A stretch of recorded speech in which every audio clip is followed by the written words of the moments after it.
This is the book of Isaiah, chapter 46, verse 10, declaring the end from the beginning and from ancient times the things that are not yet done, saying, my counsel shall stand, and I will do all my pleasure. Barakatah Yahweh, Barakatah Yahweh Shai, Barakatah Yahweh, Barakatah Yahweh Shai. Yahweh is the name who the world ignorantly calls God, and Yahweh Shai is his son who the world ignorantly calls Jesus Christ. First and foremost, I want to give all praises and all glory to Yahweh Ba'Hashem, Yahweh Shai, Ba'Hashem, Rakak Radash. Double honors to the apostles of Great Millstone who ruled well and taught us this truth. They are the true teachers for the nation of Israel on earth today. And citation to the Akim out there pushing this truth and sincerity throughout the four corners of the earth and risking their life for Yahweh Ba'Hashem, Yahweh Shai's sake. I'm Brother Samak from the GMS Miami camp. And yes, the reason why I brought out the book of Isaiah, chapter 46, verse 10, is that I was watching this news segment from ABC News Australia where the news anchor woman is interviewing Joint Chief of Staff General Mark Milley. And if you don't know who Joint Chief of Staff General Mark Milley is, he's the highest ranking military officer in the U.S. military. In all the 5 branches, he's the highest ranking officer, okay? And he advises the president, all right, on military operations, okay, who to assassin, all that stuff. I'm going to point out that I want to bring out in this lesson is that the news anchor woman asked her, hey, Biden said that if China were to invade Taiwan, that Biden would use the military.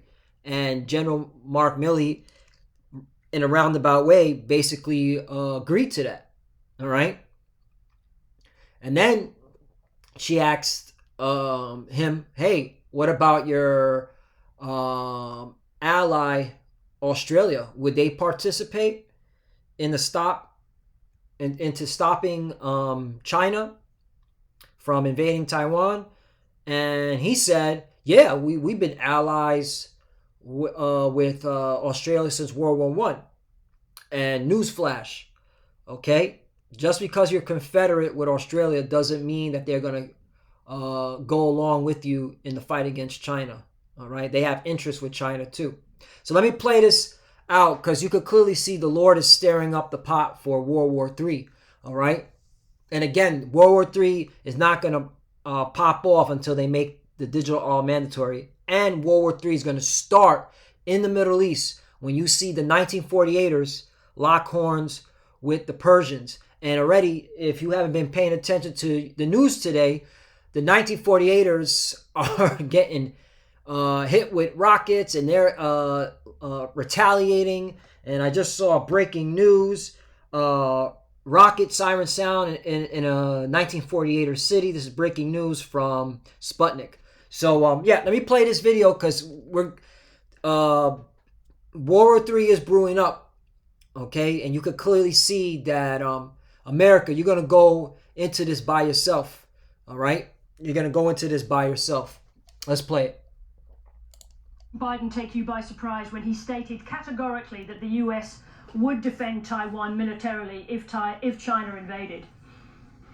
Well, I won't comment on what the president said, and except to say that the United States policy is codified and has been codified in the Taiwan Relations Act and the 3 communiques, the 6 assurances, and that's well known. It's been U.S. policy for a considerable length of time. I'm sorry, General. I'm just going to interrupt you there because... because he didn't answer the question. This is what Esau does. They always talk around the question.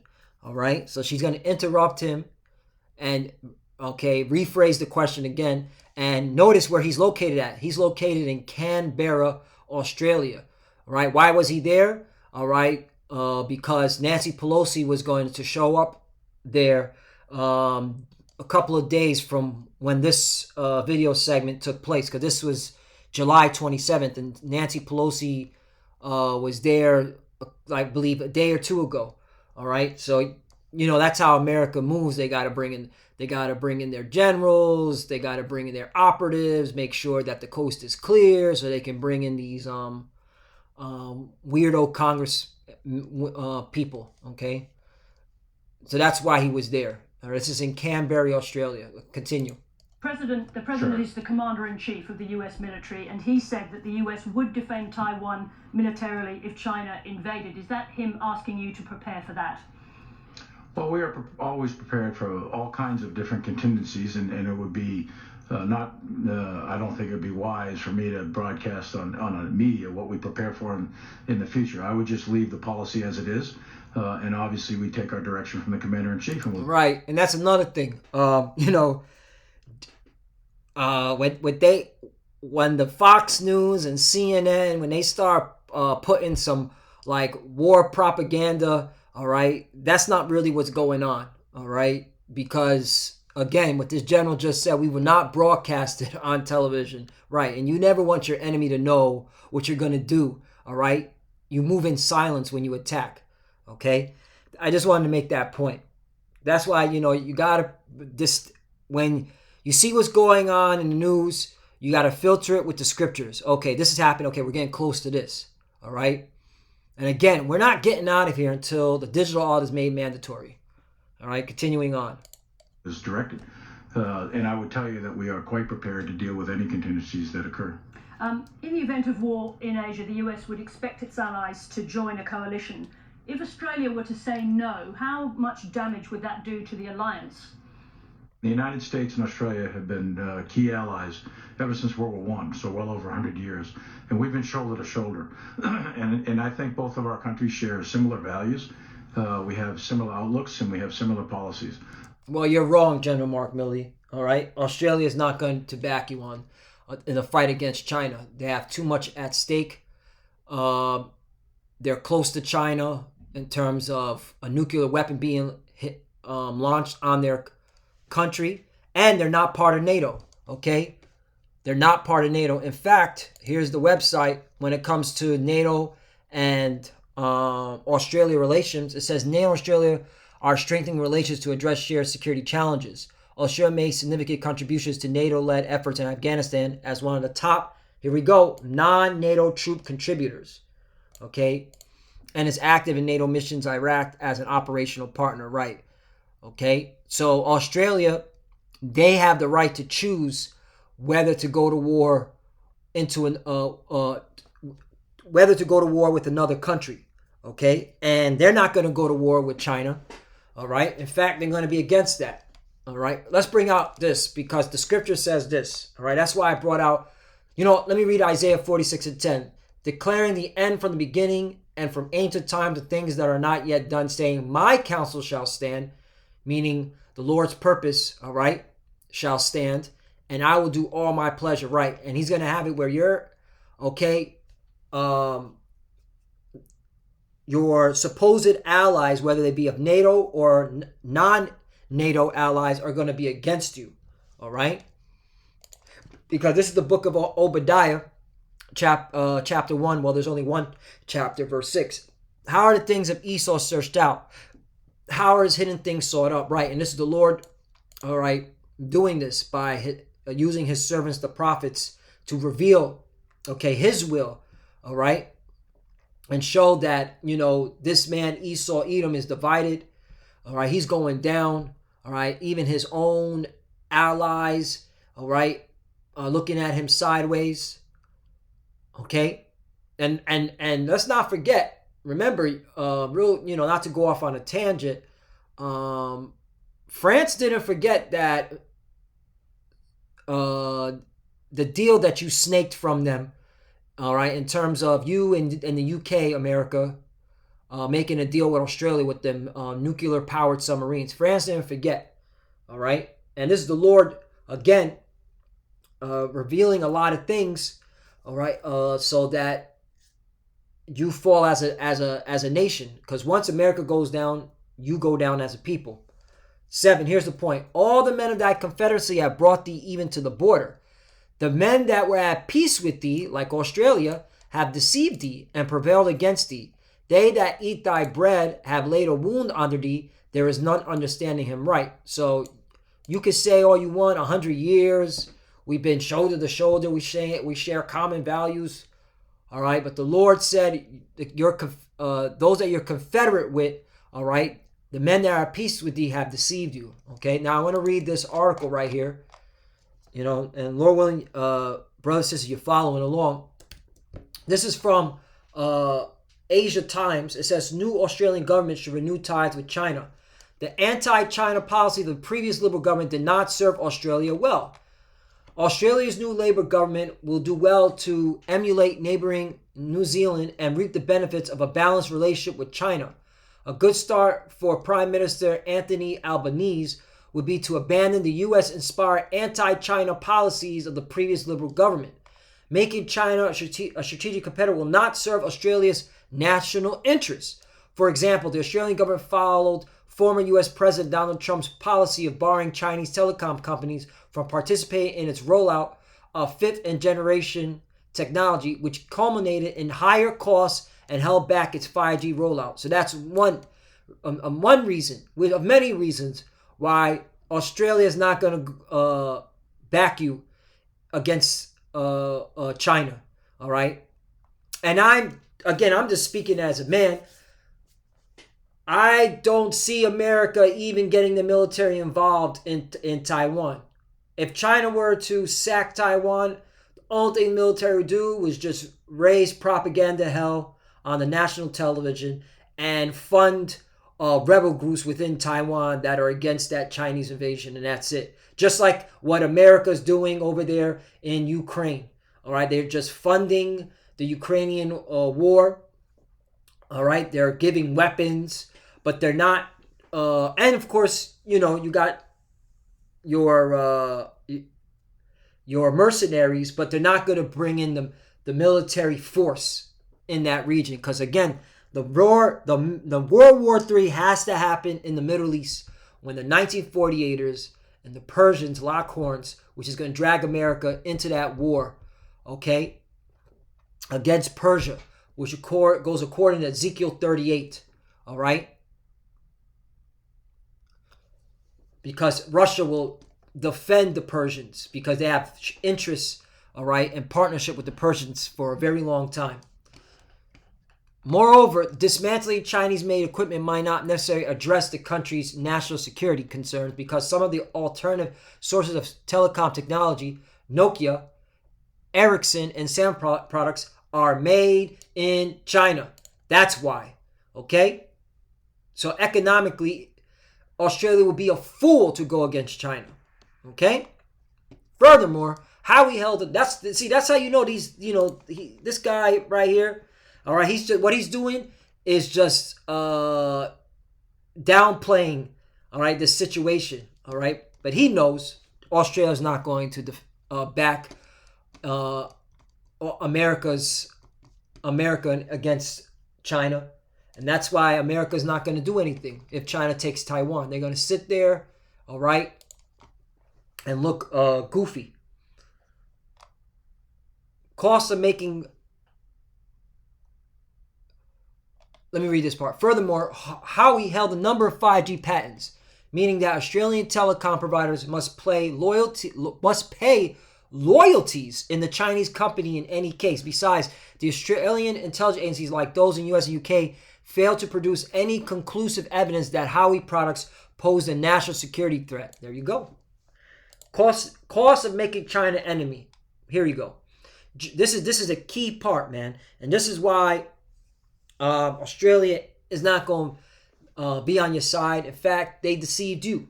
All right, they're going to back China because at the end of the day, all these countries are going to come against America.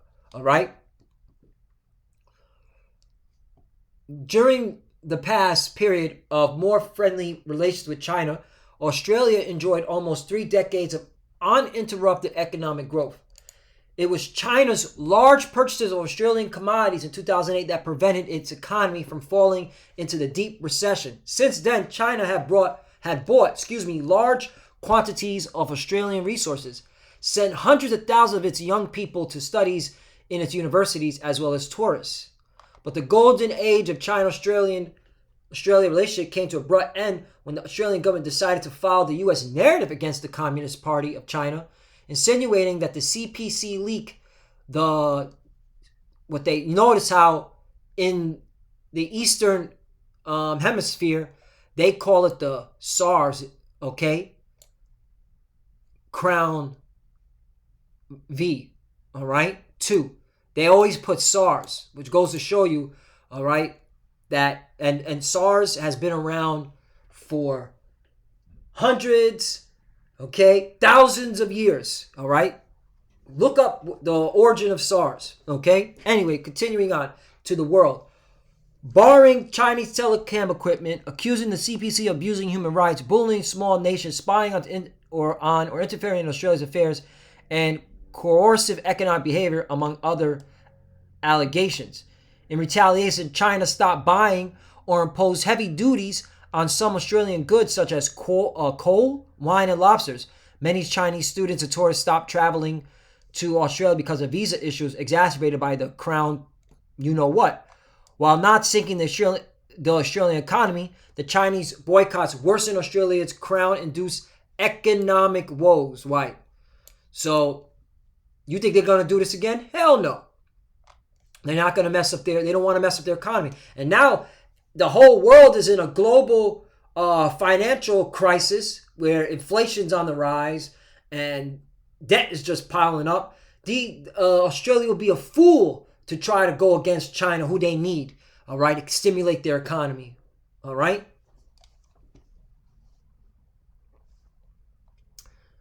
I'll read a little bit more. In addition, the economic losses Australia risks its national security by being China's enemy and a close ally of the U.S. In the event of a U.S.-China war, Australia will be a target for Chinese conventional and nuclear missiles. Right. That's another reason why. Okay? Australia is not dumb. Okay? They're not going to, follow America's lead against Taiwan if America has the balls to go against China in Taiwan. Excuse me. And again, I'm just speaking as a man. I don't see America going into that country. America, is having problems with their recruiters. Okay? Now, having problems with their recruitment, and their recruiters are complaining, saying they can't get enough bodies into the military. So that's it on that. Let me get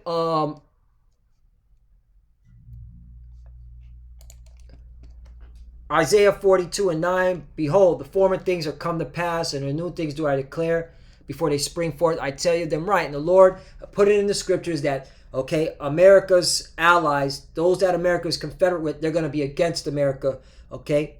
They're going to, against America. Okay, this is the power seat of Esau Edom's kingdom. And if all these nations, including Esau Edom's own people, all right, come against America, this place is done. And that's what's going to happen, all right? Because, if Satan's house divided, all right, this kingdom cannot stand. And this is the will of Yahweh Bashem Yahushai. This is his will, okay? This is what he's declaring. And I want to get this too.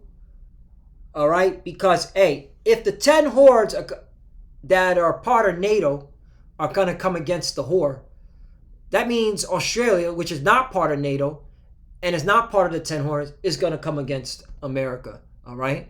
And from what I researched, Australia doesn't even have nuclear weapons. All right? They still don't have nuclear weapons from what I've researched. I don't know if brothers can find an article, does Australia have nuclear weapons? But from what I've researched, Australia doesn't have nuclear weapons. But I want to read this scripture right here. Revelation 17:16. And the 10 horns which thou sawest upon the beast, all right? The 10 horns represent the European Union, okay? Formerly known as the Economic European Committee, the EEC, all right? Thou sawest upon the beast represents NATO, okay? And I got it. Where's the website at? NATO. These are the NATO members. All right. And if you look at all of them, let's go to the A's. Australia is not there. Okay. Turkey is, and Turkey don't even like America. Turkey's working with Russia, okay? And France, again, France is pissed off about, all right, that deal that America and the United Kingdom did with Australia, which took $40 billion out of their pocket. I mean, excuse me. They lost 40. They weren't able to get 40 billion from Australia. Okay. So they pissed off. They're not getting money. All right. Germany is working with Russia. All right. Germany gets look up the Nord Stream pipeline 1. Germany gets natural gas from Russia.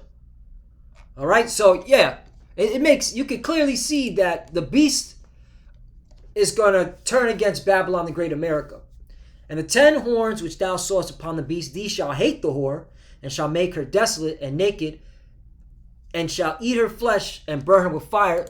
Right, those the 10 horns that are which is the European Union and NATO, all right, which are the EU. Okay, the 10 horns are the European Union, and they're part of NATO, and NATO consists of 30 nations, okay, including Turkey and Canada that are not part of the EU, all right, but they're part of NATO. These shall hate the whore is America, and shall make her desolate and naked, and shall eat her flesh and burn her with fire. 17. Here's the point. For God hath put in their hearts to fulfill his will, and to agree and give their kingdom unto the beast, until the words of God shall be fulfilled. All right. So, hey, this is of Yahweh Bashem Yahushai. Again, that's why I brought out Isaiah chapter 46, verse 10. Declaring the end from the beginning and from ancient times the things that are not yet done, saying, my counsel shall stand, and I will do all my pleasure. All right. So if the beast, okay, which is NATO, is going to turn on America, that means Australia, which is not part of the beast, is going to turn on America. And it's not going to back America, okay, when they get lock horns with China. And again, all right, I don't see America, I'm just speaking as a man, I don't see America fighting China over Taiwan. All right? Yeah, they may supply it with weapons, but they will not fight China over Taiwan. China has Taiwan and will sack it because the World War III will start in the Middle East. Okay? Watch the 1948ers, watch the Persians. So with that, Lord willing, let's edify. I want to give all praise and glory to Yahweh, Ba'ashim Yahushai, Ba'ashim Rakak Wadash. Double honors to the apostles of Great Millstone who rule well and taught us this truth. They are the true teachers for the nation of Israel on earth today. And citation to the Akim out there pushing this truth and sincerity throughout the four corners of the earth, risking their life for Yahweh, Ba'ashim Yahushai's sake. Love you, brothers. Keep the door. Keep the faith. Ones out here. Keep pushing. Keep fighting. Keep studying. Pray without ceasing. Pray for each other. Pray for the apostle and elders. To the fusers that do watch, keep studying. When you pray, pray to cover. Shalom and a Bible ball. Shalom.